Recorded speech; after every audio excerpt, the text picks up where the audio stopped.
dito sa laban na ito. Ano yung nakikita mong outcome sa upcoming fight?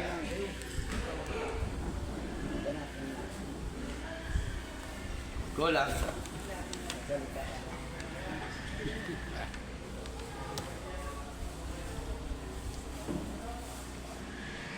Live tayo. Naka-live po tayo sa FB. Tinodo ko yung training ko.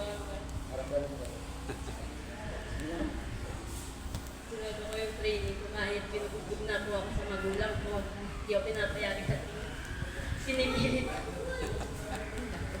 Pero pag nakikita niyo yung mga gulang, makapanood yung laban ninyo, sigurado ba ma-inspire ka?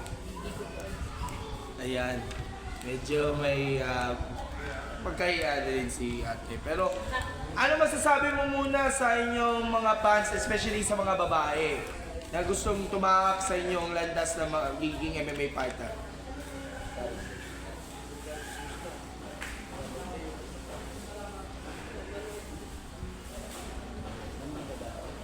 Mga babae. Subukan niya daw mag-MMA. Thank you, ladies. Subukan, sudok. Subukan niya mag-sudokwan. Okay. Sa MMA, okay, sa K1 main event, Steve Bagsao and LG tayo. Taas ng kamay. Okay. Steve, gaano ba kayo kahanda para sa inyong upcoming fight? Ano nakikita mong outcome based sa inyong strategies na yung mga kalaban ninyo at based sa inyong performance niya? Makikita na lang po sa rin kung ano po yung outcome. So, parang patikim lang yon yung ngayon. So, parang yung bagsik niyan sa mismong laban na lang mismo. So, preparation para dito. Handa po talaga ako. May need prepare for this fight para po sa akin future to be just like my idol Edward Kulaya, to be just like grabe sa magsan. Nakikita mo ba si Edward na, of course, si Edward, isa sa mga legends nga ng MMA bilang sa inspirasyon mo kung bakit pinasok nyo yung ating MMA scene at unti-unti nang gumawa-gawa ng pangalan sa mundo ng MMA? Siya po actually yung reason na bakit ako nag-start sa kanya. Siya po actually yung nag-invite sa akin sa kanyang gym. So, sinabi ko sa sarili ko, why not? Let's try. Baka malay mo someday, maging katulad ko siya. Malay mo, lumalaban ako sa 1FC. Okay, next si LG. Kamusta preparasyon nyo? Ano ba yung nakikita mong projected outcome para dito sa upcoming fight ninyo ni Steve sa K1? Walang masabi, kaya lang din yung nasabi niya na makikita na lang sa loob ng ring kung ano maging outcome, kakalabasan ng laban.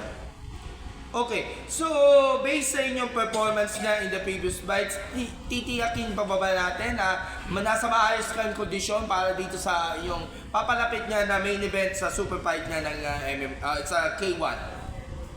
Yeah, I think nasa maayos na condition yun. I think 99.9% condition. By the way, sino yung inspirasyon mo? Inspiration ko is pamilya ko and para ano lang din, makatulong sa iba. Kasi ano lang kami, simpleng taong mahirap lang na gusto makatulong sa magulang na mas para gumanda yung pamumuhay namin. So parang ika nga, family first, ika nga. At yung isa, ang kanyang inspirasyon, yung idol niya si Edward. Thank you, gentlemen. Now, let's go to the MMA super fight. El Briones versus Sloan Benter. I'd like to first ask si Sloan. Sloan, what is your preparations for the upcoming fight? How do you project your outcome for this competition and why is it important for you to fight here in our country in front of our Filipino fans? My outcome for the fight is going to be a win, obviously. Everyone up here and sitting down there wants to win. I feel I've put in the work, I've dedicated my time and effort into it. So I don't expect an easy fight. maybe I don't finish the fight, maybe it goes all 3 rounds, but I'm confident my hand will be raised. And it's exciting to be on different soil to fight, not my home soil. It's a lot of pressure, but like diamonds are made, I love the pressure. The more pressure, the better. I've got all the support I need. I've got my beautiful girlfriend back there. She's supporting me here, so yeah. Okay, going into your fight tomorrow, in your performance level, how do you measure your performance level niya for this competition? I think it's going to be good performance level. You can expect a good show. I believe that with me and all, we have roughly the same amount of fights. Both previous fights have been tough fights for both of us. Fought a very good kickboxer, Earl fought a very good MMA fighter. So I believe we've both had tough fights, the last fight, and I believe that this fight is meaningful to both of us. And yeah. Okay, kay Earl, is there around? Okay. Earl, ano yung preparasyon niyo sa event? Gaano ba kaanda para makalaban natin ating banyagan nating opponent? At of course, ano ba yung nakikita mong performance level niyo para dito sa competition? Ayun, prepared po ako 100% kasi I was looking for this title belt. Yun, nagkaroon po ng silat po ko ni Sir Rene. Yun, nag-prepare po ako for this title belt, so 100%. Okay, sino ba yung inspirasyon ninyo para dito sa inyong upcoming fight? Manonood ba sila dito sa event na yun? At Sa laban po ito, ang pinaka-inspired ko is yung girlfriend ko po. oh, She's always supporting me every fight, every match I have. wow. Ang dami pala mga fighters na inspirasyon, di lang family, kundi ang kanilang mga partners in life, syempre. Thank you, Earl. And lastly, yung MMA main event, which is a duel between Raymart Wasit and Arman Sanchez. Again, for the second time. Unahin natin si Arman. Arman, so switching from Sudokwan, now let's head to MMA. You're gonna fight for 2 times tomorrow for this competition in MMA. How do you prepare and what is your projected outcome? Oh man, how do I prepare? I think I already explained like 2-3 different times. Cardio, mainly. Cardio has been my biggest, what I've been focused on the most. How did I prepare, man? I just learned from last year. Like I said, rewatched my fights many times. And did you actually lose during your last fight and when and where? Here, actually. A year ago, a little over a year ago. Okay, so based on your opponent's tactics, how do you look upon your performance level and of course overcoming pressure along the way for your upcoming fight that will actually attract more Filipino MMA fans to watch out for?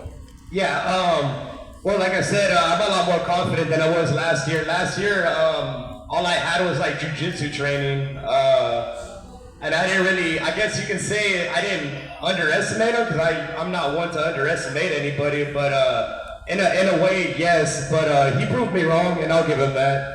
Okay, let's go to Raymart. Si Raymart nandito ba? Raymart, ang mga katapat ninyo, si Arman ng Mexico. So, it's a battle between Mexico and Philippines. Parang yun sa mga boxing fights. Pag naglalaban si Manny Pacquiao kontra sa iba't ibang mga Mexicano, mga fighters natin, ito naman yung parang version natin ng MMA at dito sa Pilipinas gaganapin. So, gaano ka ba kahanda? Gaano ka bang prepara? At ano yung nakikita mong performance level ninyo para dito sa competition? Actually, sir, last year sinabi pa niyang makikirematch siya. Kaya noon pa pinag-iisipan ko na yung mga tactics na pwede kong gawin. Naghanda naman po ako sa ground, standing, cardio, kahit saan. Kaya hindi ko ma-predict kung anong mangyari bukas, sir. Basta handa ako sa mga senaryo na pwedeng mangyari, sir. So, this rematch na gagawin ninyo, it's somewhat gonna be exciting. Kasi if I could remember, natalo ka, no? Sa unang laban ninyo, pagtatagpo kayo ni Arman, no? Ay, nanalo si Wasit. Babawi ka ba para dito sa gaganapin yung rematch ninyo pagtatapat? Ano ba ang mga taktika na maaari mong gagawin para dito sa inyong pag-aarap muli ni Arman? Pangalawang beses na to, no? Na pag-aarap niya ni Arman na taga-Mexico. Actually, sir, handa naman ako sa mga anumang strategy na gagawin niya. Naghanda naman po ako sa striking, sa grappling. Pwede rin pong yung matagalang laban, sir. Naghanda na din po ako dun, sir. Okay, Arman, this is your second time to face Raymart in the MMA cage. So, what would be your tactic for this upcoming rematch and to, of course, to secure your win for this title bout? Yeah, well, first of all, I'm not gonna be a jackass and just keep like rush him. This time I'm gonna incorporate like more of a karate style, more of an in and out, until either I win or how many rounds are we going? 3 or 5? 5, yeah, for all 5 rounds. I can't really say what's gonna happen. Like I said, I don't doubt any of my opponents are super strong. I mean, look at that guy. That dude's like got most of the size of my head over there. But I'm more than ready, and I'm more than excited to fight some more and put on a good show for everybody. Thank you. Let's go back to Danny.